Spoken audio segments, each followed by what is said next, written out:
दोस्तों आज के इस वीडियो में हम बात करेंगे एक फंड रिव्यू के बारे में। ऐसे कैटेगरीज का मैं आपके लिए एक फंड लेकर के आया हूं जो कैटेगरीज आज के वक्त में बहुत पॉपुलर हो रहा है। मैं जिस फंड के बारे में आपको रिव्यू देने वाला हूं ये फंड ना पहले जो म्यूचुअल फंड्स थे इस कैटेगरीज के उनको ये पछाड़ता हुआ हमें दिख रहा है, यानी कि उसके रिटर्न्स को पीछे छोड़ते हुए ये ज्यादा रिटर्न्स जो है वो बना करके देता आ रहा है।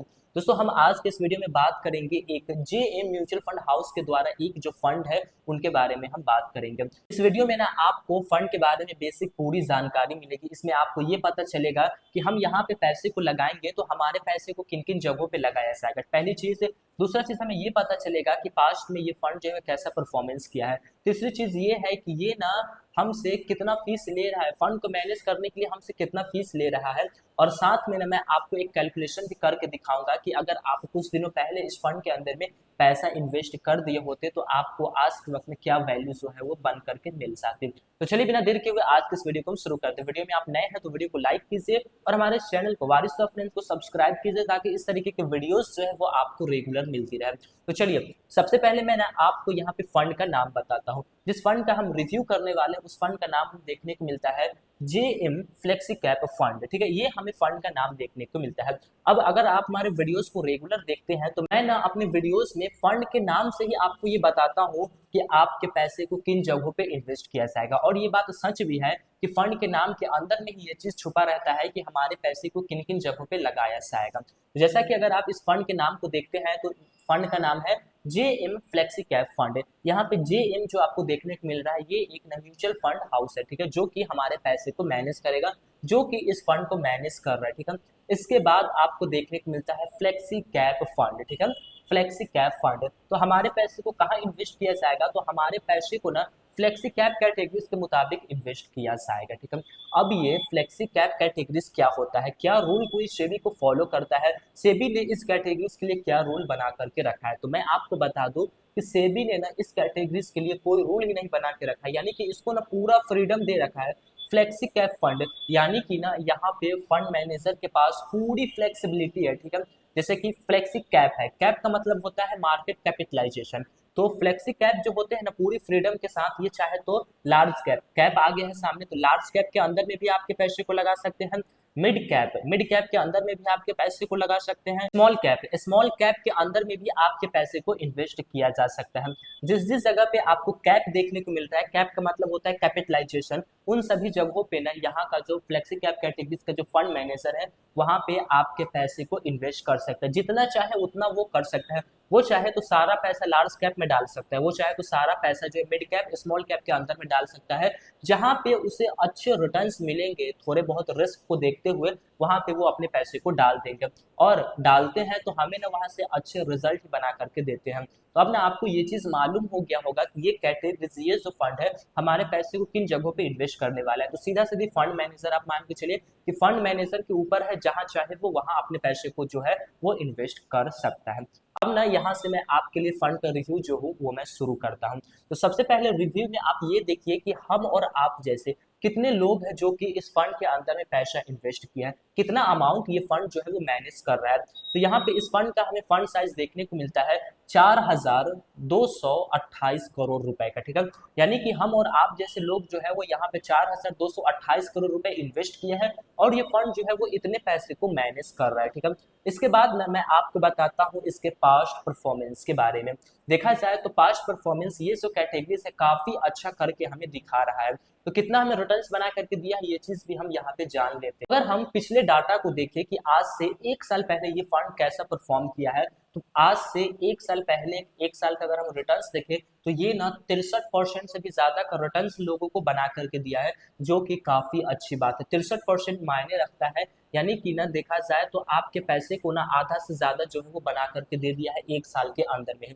वही अगर हम बात करें 3 साल का रिटर्न्स की तो 3 साल में ना एक एवरेज रिटर्न जो लोगों को बना करके दिया है वो है 29% का रिटर्न है। यानी कि 3 साल का एक एवरेज रिटर्न है, एक साल में 29%, दूसरे साल में 29%, तीसरे साल में 29%, यानी कि 3 साल में इसने 29% का एक एवरेज रिटर्न लोगों को बना करके दिया है। ठीक है, वही अगर हम बात करें पिछले 5 साल के रिटर्न्स की कि अगर ये फंड को अगर हम देखा जाए कोई व्यक्ति इन्वेस्ट भी किया होगा तो 5 साल में कितना रिटर्न्स लोगों को बना करके दिया है, तो 5 साल का एवरेज रिटर्न्स जो है वो है 27% का, ठीक है, यानी कि काफी अच्छा ये परफॉर्म कर रहा है, ठीक है, मैं पहले ही आपको बता दिया हूँ। अब बच जाता है कि जब से ये फंड आया है तब से, बहुत पुराना ये फंड है, तो तब से लेकर के अब तक लोगों को ये कितना का रिटर्न्स बना करके दिया है, तो एक एवरेज डाटा निकाला जाता है जब से ये आया है तब से लेकर के अब तक का, तो ये ना हमें एक एवरेज रिटर्न्स 20% से भी ज्यादा का रिटर्न्स बना करके दिया है। तो आप 20% एक्सपेक्ट कर सकते हैं, अगर आप आज के वक्त में भी इस फंड में इन्वेस्ट करेंगे ना, तब फ्यूचर में जो है वो 20% के आसपास का रिटर्न्स जो है वो इस फंड से एक्सपेक्ट कर सकते हैं लॉन्ग टर्म में, ठीक है, शॉर्ट टर्म में तो ज्यादा भी कम भी, ज्यादा भी कम भी आपको मिल सकता है। चलिए, ये हो गया पास्ट परफॉर्मेंस। अब ना हम यहाँ पे एक कैलकुलेशन को करते हैं, ठीक है, उसके बाद ना मैं आपको इस फंड पे लगने वाले फीस के बारे में बताऊंगा, जो कि फीस में भी अच्छी बात है। क्या बात है वो आपको आगे पता चलेगा। मैंने यहाँ पे आपको ना एक कैलकुलेशन करके दिखाता हूँ। मान लीजिए कि आज से 1 साल पहले कोई व्यक्ति इस जेएम के फ्लेक्सी कैप कैटेगरीज के अंदर में, जेएम के फ्लेक्सी कैप फंड में 1 लाख रुपए इन्वेस्ट किया होता, तो उस 1 लाख रुपए की आज 1 साल के बाद उसकी क्या वैल्यू बन जाती। जैसा कि 1 साल में 63% का रिटर्न दिया है, तो 63% हमारा पैसा बढ़ गया होता है, यानी कि 1 लाख रुपए की वैल्यू आज के वक्त में 1,63,000 रुपए जो है वो बन गई होती है। अगर हम बात करें कि आज से 3 साल पहले कोई व्यक्ति इस फंड के अंदर में अपने पैसे को 1 लाख रुपए लमसम अमाउंट इन्वेस्ट कर दिया होता है, और जैसा कि 3 साल में हमें एक एवरेज रिटर्न जो मिला है वो है 29% का, तो उस 3 साल पहले की पैसे की वैल्यू आज के वक्त में क्या बन गई होती है दोस्तों, उस 1 लाख रुपए की वैल्यू आज के वक्त में 2,15,000 रुपए जो है वो बन गई होती 3 साल में, ठीक है। वही अगर आप इसी फंड के अंदर में आज से 5 साल पहले 1 लाख रुपए को इन्वेस्ट कर दिए होते, और जैसा कि हमें 5 साल में 27% का एक एवरेज रिटर्न मिला है, तो उस 5 साल 1 लाख रुपए इन्वेस्ट किए हुए पे आज ना आपको उस पैसे की वैल्यू बन जाती, वो है 3,34,000 रुपए, यानी कि 5 साल में आपका पैसा जो है ना वो 3 गुना से भी ज्यादा हो गया। अगर नॉर्मल जगहों पे आप जाएंगे ना, तो क्या होता है कि 5 साल 7 साल 8 साल लग जाते हैं डबल होने में पैसा, लेकिन यहाँ आप देख सकते हैं कि 5 साल में ही आपका पैसा जो है वो 3 गुना से भी ज्यादा हो गया है। अब ना हम बात करते हैं ऑल ओवर रिटर्न्स की, कि जब से ये फंड आया है तब से, तो हमने एक 15 साल एक एवरेज लेकर के चलते हैं, और ना ये हमें 20% का एक एवरेज रिटर्न्स बना करके दिया, 20% से ज्यादा का रिटर्न्स बना करके दिया है, तो हम 20% मान के चलते हैं। वही आप आज से 15 साल पहले जब ये फंड आया था, तब आप इस फंड में 1 लाख रुपए इन्वेस्ट कर दिए होते, तो उस 1 लाख रुपए की वैल्यू आपको 15 साल के बाद जो है वो 15,40,000 रुपए बन जाती, यानी कि आपको ना 20% का रिटर्न मिला है, मतलब ये कि आप ना हर साल आपका पैसा जो है वो डबल होता हुआ दिखेगा, लेकिन हर एक साल नहीं दिखेगा, ये 15 साल में आया है तब जाकर के आपको ना 15 गुना आपका पैसा बढ़ा है, ठीक है, क्योंकि यहाँ पे कंपाउंडिंग है। शुरू में ना आपको लगेगा कि हमारा पैसा बढ़ ही नहीं रहा है, लेकिन जैसे जैसे टाइम ऊपर जाता जाएगा वैसे लगेगा कि कंपाउंडिंग जो है वो बहुत अच्छे से हमारे पैसे को बढ़ा रहा है। तो आप अगर कुछ सालों पहले इस फंड में निवेश किए होते, तो आपको ना ये सब रिजल्ट भी आपके पैसे के साथ देखने को मिल सकता है।